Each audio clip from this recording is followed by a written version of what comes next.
Well, hey, you, and welcome back to episode 3 of the Miss Michaela Mae Show. I'm your host, Miss Michaela Mae. And as you have probably caught on by now, I am with my two corgis, Tank and Willie. So if you hear some paw prints in the background, it's a couple of cute little corgis. And today we are going to talk about why I believed Miley Cyrus looked better all natural, why I think everyone looks better all natural, and how we can learn from this and what we can take from this, because it to me it's been a really good lesson on how we perceive ourselves is not always how I feel like I messed up on that.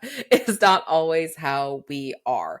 And I am someone who just absolutely adores Miley Cyrus. I grew up, it was the prime target audience for Hannah Montana. What's really interesting is I'd actually only watched seasons 1 through 3. And then during COVID, realized I never watched the fourth season because at that point I'd kind of gotten too old and too good for Hannah Montana, teenagers. And so I went back and rewatched it and I cried like 3 times. I rewatched the whole series and I cried like 3 or 4 times throughout that series. I just adored Miley. And I remember even in middle school when I was watching Hannah Montana very religiously, like just thinking she was just so beautiful and so elegant and how she just had this like long natural hair and just the softness that was really pretty. And, I've had this episode on my mind for a while. And one, like we talked about in the introductory episode, I have wanted a space where I can be random and talk about more of these culture things on my podcast, which is, again, one of the reasons I started this podcast was so that I can do things like that. And two, I hesitated because there are so many people that, it's like, just let her be her. And of course, like she's on her own journey. And I think a lot of us are looking for, one of my intentions, honestly, with this show that I wasn't sure if I was going to talk about it out loud or not is when I was in college and a little bit in high school, my nickname was Mama Michaela. And one of the things I've seen in our culture is a lot of us are looking for this structure and this guidance, and we don't have it. And one of my intentions with this show is to let Mama Michaela come out, to be honest with you, because I've suppressed her for a while and I've wanted her to come back out. But I think we need someone to tell us, like, you're beautiful as you are. And the thing that I was thinking about in regards of, and not like lie to us, but so I want to go back on that a little bit and not lie to us about it, but to teach us. And that's what I'm learning, to be honest with you, is to accept myself as I am. And so as I'm like saying this to Miley, there's a part of me that's also saying it to myself. And what really inspired this episode and there are two things, but what really helped me decide that, yes, I am going to talk about this. This is going to be an episode is I showed what's called cutting horses. And so if you don't know anything about the horse industry, cutting horses, to me, it's just so normal. I never really thought about it. And then one day I typed into Facebook, like cutting horses, and it sent me a thing like, are you okay? Do you need help? I'm like, oh, I guess cutting is kind of a weird, but you cut the cow out of a herd, meaning you take a single cow and you cut it out of a herd. You're not actually cutting the cow. It's weird for me to say that because I'm like, well, you are cutting the cow, but you're cutting the cow from the herd with your horse, and then your horse works the cow and does its best to keep it away from the herd. So you're here on the video. I don't know if I'm going to post the video yet, which is kind of like tying into the subject because I really wanted to get this recorded today. And I'm like, I'm not going to wash my hair. We're just going to get recorded. And I actually feel pretty insecure about my appearance right now. And so there's a part of me, it's like, yes, I'm recording this. Am I going to post it? The video on YouTube? I don't know. The audio is going to be on YouTube, but I don't know about the video yet. But we'll get into that a little bit more when I talk about the second reason that I recorded this episode. But in the cutting horse industry, there's a term called cookie cutters, meaning that the trainer never allows the horse's personality to come through. All their horses, so if a trainer has 10 horses in training, you'll call the trainer a cookie cutter training because all their horses look the same, meaning the trainer is suppressing the horse's personality and not allowing the horse's personality to come through. All their horses look the same. They're cookie cutters. And I was thinking about this, how this applies to the beauty industry, because we're turning all of these beautiful women into cookie cutters. They're all starting to look the same, like they came out of the same factory. And to me, it's diminishing our natural beauty, because part of the thing in natural beauty is that we do have this variety. And I was thinking about this with Miley Cyrus, but also with a close family friend of ours, I always have thought she's just one of the most beautiful women I've ever laid eyes on. I just think she's absolutely stunning. And she started like getting lip injections. She's been doing all these other kinds of plastic surgeries. And I, I don't think she's as pretty. But I think she thinks she's prettier because this is what quote unquote women are supposed to look like. But what we're supposed to look like is what we look like, not what was created in a factory. We're not supposed to be these cookie cutters.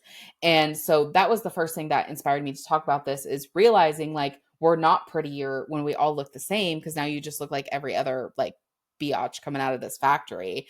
And I don't say that like to diminish the people that are doing this, but I say that in that this will come out more in this episode. I'm not a fan of Big Pharma, and all this stuff is just fueling Big Pharma. And I think it's very much factored by design that we're all looking like we're coming out of the left or the right side of what's that, Twix? The Twix factory? Like you can't tell which one was actually the right or the left. And that's like what it feels like. All these women that are really beautiful. And so my agitation is not at women, it's at like Big Pharma as a whole, like pushing.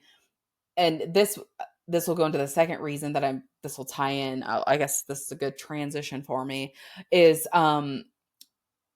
Big Pharma like feeding off of people's insecurities and being allowed to make money off of all this, and then brainwashing the public to a point that we're fighting to fund Big Pharma even more. Don't you judge a woman for what she wants to look like. Don't you judge her for that. I'm not judging her for that. I'm concerned that, one, the main issue is not actually getting solved. Like I'm actually concerned for her well-being. Two, I don't like giving these people more money because they don't need any more of it. And three, this is not how nature intended. And yeah, obviously there are some things that I'm glad that we have progressed. I'm really glad that I'm sitting in a home right now with heat and like cool. Nature did not intend that. There are good things to evolution, of course, but there's also this real gift in owning our natural beauty. And so that leads me to the second thing, is we all have a personal kryptonite. And this is what I will talk about more. Mine is weight. Mine has been my weight since I can remember. Weight has been a personal kryptonite for me. And the way that I define a personal kryptonite is it's something that you hate about yourself, and that you have spent a ton of money in the name of hating yourself. And that if it just went away tomorrow, you feel like all your problems would go away. So that's what I call a personal kryptonite. And it's also the thing that, there are some things people can say about me that I'm like, okay, fuck off.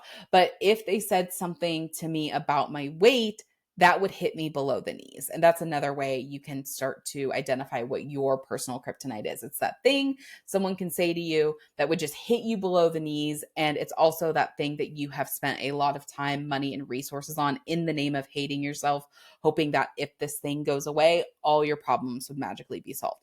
Mine is weight. Again, as I mentioned earlier, why is the reason I'm debating whether I should post the video portion of this podcast on YouTube right away or not. It's my weight. Do I really care that my hair is up? Yeah, I'd probably like it down. Again, it was more important for me to get this episode up, but like, I don't like how inflamed my face looks right now. I don't like how chunky my face looks right now, which probably means I'm going to end up posting this podcast episode, because the reminder I'm having for myself, like with Miley, is there are people that need to see you exactly who you are. Like I learned more from Miley Cyrus when she looked natural and seeing her the way she was. I loved that her teeth were a little bit crooked and that they were overlaps. Like now she just looks like, I don't even know what she looks like now. And I don't know what, but anyway, it's very sad to me, because it's sad to me that she couldn't see her natural beauty. And this is a lesson for you, and this is a lesson for me. And there's a reason that I was called to talk about this today. And so those are the two main reasons that I did want to talk about this today. The whole cookie cutter thing, and then also the kryptonite thing, and how there are people who are really good at marketing, including the people in Big Pharma, that are feeding off your insecurities and getting you to spend money in the name of hating yourself. And the thing even below that that concerns me, even with myself, I have spent so much time and money and resources. And when I'm feeling low about myself, that is the first thing I want to do, is go spend time and money on resource to quote unquote fix this problem. I know it's not going to fix the problem. And that's the issue. And when people have our emotions like that, they can control us. And that's my other thing. Personal sovereignty and personal freedom is a high value of mine. And when someone has us by our kryptonite, by the balls, if you will, they have control over us. So I guess that's a third reason that I wanted to talk about this. And there was something else that just kind of popped into my head, but it might have like popped out.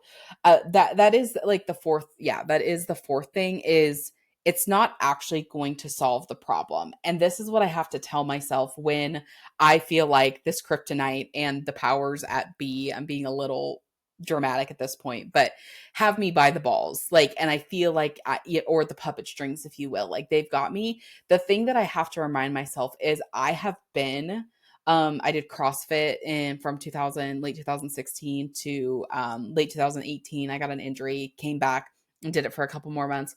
But I was the thinnest I'd ever been in my adult life. And it did not solve a damn thing because no internal problem can ever be fixed with an external thing. Now, the irony is the thinnest, yeah, that was probably the thinnest, the CrossFit. But then before then, I was close to being as thin when I went to film school in LA. All I was focusing on was my own creativity. I was focusing on doing things I loved. I was playing volleyball. I was eating well, but I wasn't, yeah, I was kind of a psychopath. I'm not going to lie to you. I was kind of a psychopath about food at that point. But losing weight was easy. I threw away my scale. I didn't get on because I solved the internal problems and then the weight came off as a side effect. And so that's the other thing that we're seeing with why I'm feeling for Miley Cyrus and all these women who are having plastic surgery is it's not actually solving the problem, it's just making it worse. And it might solve the problem temporarily, but then the problem's going to show up in another area of life, usually 10x. And so I have another person in my life who has gotten quite a bit done, and the reflection, the whole, like, I need to come up for another word for it, but I call it the hole in our soul. And when we have those holes in our soul, and I think reason I don't like that term, you could probably guess why I don't love that term. But for lack of better terms right now, the hole, the gap, because every time I say the gap in your soul, like it doesn't feel right. Like, because it's not a gap, because the gap wasn't there. It's like just it's where you've been torn and ripped. The rip in your soul. I don't know. I'm sure you can guess why I don't like the hole in your soul thing, because it can be taken quite a different way than I intended. So don't be dirty. Don't be dirty. So when we have that trying to get serious again, every time I get funny, I have a hard time getting serious again. So let's see how this works. Maybe it's not going to work. But when we have that hole in our soul, the only thing we can fill it with is something from our soul, something internally. And every time we try to fill it with something externally, like I said, the problem comes up 10 times in a different area of life. So I have someone in my life, and again, this applies to me too. It's just sometimes easier for me to see on other people, is she keeps getting these things, but then her relationship area of life keeps getting worse and worse and worse because she's not actually solving the problem, where she doesn't feel whole, WHOLE. And that needs to be filled with an emotional fix, a mindset fix. It can't be fixed with something externally, because I call it, it's like building a home on a sinkhole. When we build a home on a sinkhole, it will stand for so long, but eventually it's going to crumble and everything is going to go with it. And so I think we're kind of seeing that with Miley as well, because the last couple albums, like she's had work done here and there, but between her last divorce with Liam, or her, I guess her and Liam technically weren't married the first time, between her divorce with Liam, when Plastic Hearts came out in 2020 until now, like she had a little bit of stuff done when Endless Summer Vacation out, but even from Endless Summer Vacation to Something Beautiful, she has had so much work done. And I think we're seeing that again. We can't solve an internal problem with an external thing. I think we're seeing that with her album. Like, Something Beautiful flopped, like, for Miley. And a lot of people say it's good and they can't figure out why it flopped. And this is where we can start to see the patterns of when we are trying to solve an external thing with, and solve an internal problem with an external thing, where we can start to catch these patterns within our own life. It's like, this thing by all means should have done well and it didn't. Why? Or this should be coming together. Like, I kind of talk about it. I didn't talk about it per se in the episode, my first episode, where I talk about, where's my second episode? I think we're on episode 3. I'm batch recording today. So episodes start running together after a while. But in the episode where I talk about like Taylor Swift, I talk about how I saw myself change. And now I feel like we're seeing this in Taylor Swift. After the person I had mentioned, like him and I broke up, there were times where it seemed like we could have got back together, but there was always something missing. It was like, well, I was feeling really low about myself. I didn't feel like I was good enough for him. And so it's like, by all means, on paper, you would think we would have came back together at some point. Why didn't we? It's like, well, because I had this wound that was creating a gap between me and what I wanted. Because again, the external solve just won't work. And then also it's too big of a burden for other people to carry this good enough, wound. It's like if someone carries that for you, that's when we see a lot of relationships just fall apart and resentment comes in, because it's like, you need to fix me. And that's just not how life was created. Like, it's our job to fix us. And then obviously we have partners and friends to like, hey, this is what I need. Can you help me with this? Because I do need a little connection. Like, yes, of course. But we're finding out what we need and we're expressing it. We're not expecting somebody else to figure it out and fix it for us. But they can help us sometimes, or they can walk alongside with us. And so that's where it is so important to start to solve these things, because there's just these things, like I said, I feel like with Miley's Something Beautiful album, it's like, okay, by all means, this should have been a success. Why wasn't it? Well, after her relationship with Liam ended, and people can say whatever you want, you can see a difference in that woman when she's with Liam and when she's not with Liam. Like, there's a big difference. And it's also like, we can't outrun these reflections. Like, the things that are broken internally that are reflecting to us externally, we can't outrun them. So they're going to show up somewhere. So Miley actually may have a high self-image for herself. Like, so self-image is the way we perceive ourselves and the way we believe other people perceive us. So she may think very highly of herself in her music. She may know she's good at it, but she doesn't in this relationship area of life. Well, her and Liam got divorced. It didn't get fixed. I'm not saying they were meant to be together or not meant to be together, but this is the example. That didn't get fixed. And so now, again, you can't run from the reflections. Now it's showing up in her career area of life. Like, this album's just not doing well. Why? Well, she doesn't feel that good about herself in her relationships. So now this thing is showing up in her career, because again, you can't outrun it. It's just going to shift. And that's exactly what this whole plastic surgery era is doing. It's not actually solving the problem. It's just moving it to another area of life. Okay, so you might feel better about your nose, but now you're starting to get paid less in career. Why is that? Again, we can't outrun these things. One of my favorite sayings is, in school, they give you, oh my gosh, I hope I don't get it backwards, but in school, they give you the lesson in order to take the test, but life gives you the test in order to learn the lesson. And we can't outrun these tests.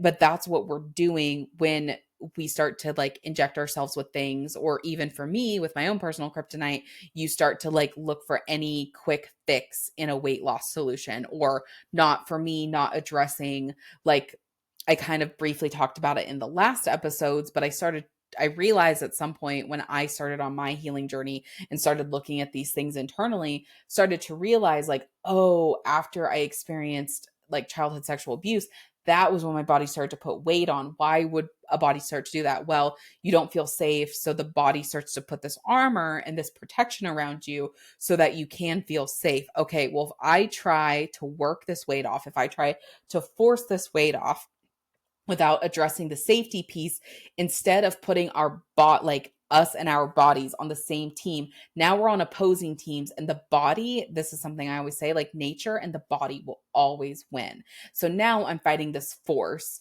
that is just so big and so grand. Of course you're going to get tired. Of course I'm going to get tired. Of course I'm going to put the weight back on, because I never actually addressed the issue. I never addressed the cause. I just tried to address the side effect. But I actually do love the saying about, like, a lot of us put out fires, but we never go stop the arsonist. And it's like, we have to stop the arsonist, which is going to be some internal thing. And that's what, the inspiration and the encouragement, like, behind today's episode is how can you start to look at the internal things? How can you start to see like what are the imbalances within and how can I start to shift them? And I hope this episode inspired you to see that when we try to fix these things with external problems, it doesn't work. It just moves the problem. And we're playing this game of cat and mouse. And the thing is, like, I said what I was hesitating about this episode is I felt like I was going to get slack for like, just let Miley be who she is. She doesn't need another boy. No, she doesn't. That was not the point. The point was to inspire and to encourage you to look at yourself a little differently in the mirror. And ironically enough, as I was talking through this episode, because I'm very like intuitive on the spot, like these things that come through, I'm like, oh, Michaela needed to hear this today too. And it's like also inspire myself of like, because I was feeling pretty low about myself earlier today, actually. And like, trying to like I have a pretty high value of I don't intuitively feel good about the peptides, but then you see all these people like feeling better and losing weight on the peptides and there's a part of me that's like trying to justify the peptides in my head. And I caught that today and I was like, "Oh, this is not the answer." And so I needed to hear this episode of myself to remind myself you're just going to get back on the same yo-yo roller coaster track that you've gone on circles and circles. Like the definition of insanity is doing the same thing over and over again and expecting a different result. And I do want to do things differently. And I want to encourage you to do things differently. Like if you have gotten work done before, like no shame. But if you feel called to get something else done again, I want to ask you, like, did it actually solve the problem or did it mask the problem? Because if it solved the problem's no longer a problem and you've got what you wanted. But if it didn't solve the problem, then you're still stuck in the same pattern. And so again, what can you do differently? And that was really, again, the inspiration behind this episode was to encourage us to look at these imbalances within and also encourage us to do things differently and not just continue to do the same yo-yo and go on the same circles over and over again and quite frankly drive ourselves insane. And also, like I said, I don't love Big Pharma and I would love us to stop giving pharma money, Big Pharma money in the name of hating ourselves. So yes, that was part of the inspiration too. But honestly, that's all I have for today is to really just like encourage you to sit with like, what can you love about yourself today? Like, yes, I may be feeling more insecure about like my face feels inflamed, my face feels chunky, but I do love my eyes. I have I don't know if you can see if you're on the video, I have heterochromia. So I have two different colored eyes and I actually think that's really, really cool. So I can feel good about my eyes or my skin complexion looks really nice today. Like I can feel good about that. So like what can you start to lean into of what you do feel really good about? And then from there, we can start to get balanced and start to shift because it's not that we're not here to shift things about ourselves. Like we totally are. Like I'm learning how to, like, I never thought I'd say this. Like I'm learning how to do energetic plastic surgery right now. Like we are meant to change things about ourselves. But when we change things from a place of balance, we can create long and lasting results. When we change things from being out of balance, that's when we go back on the same yo-yo, that same roller coaster over and over again. And for your and I's sake, it is time to get off the roller coaster. So thank you for tuning in to episode 3 of the Miss Michaela Mae Show. I am so thankful you're here. I'm so thankful that you are on this journey with me. If you enjoyed today's episode, I would love for you to subscribe and leave a review telling me what you loved, telling me what you want to hear more of. I love reading the reviews and it just helps inspire me to make more episodes and what episode topics to talk about. So thank you for being here. And myself, Willie, and Tank will talk to you next time.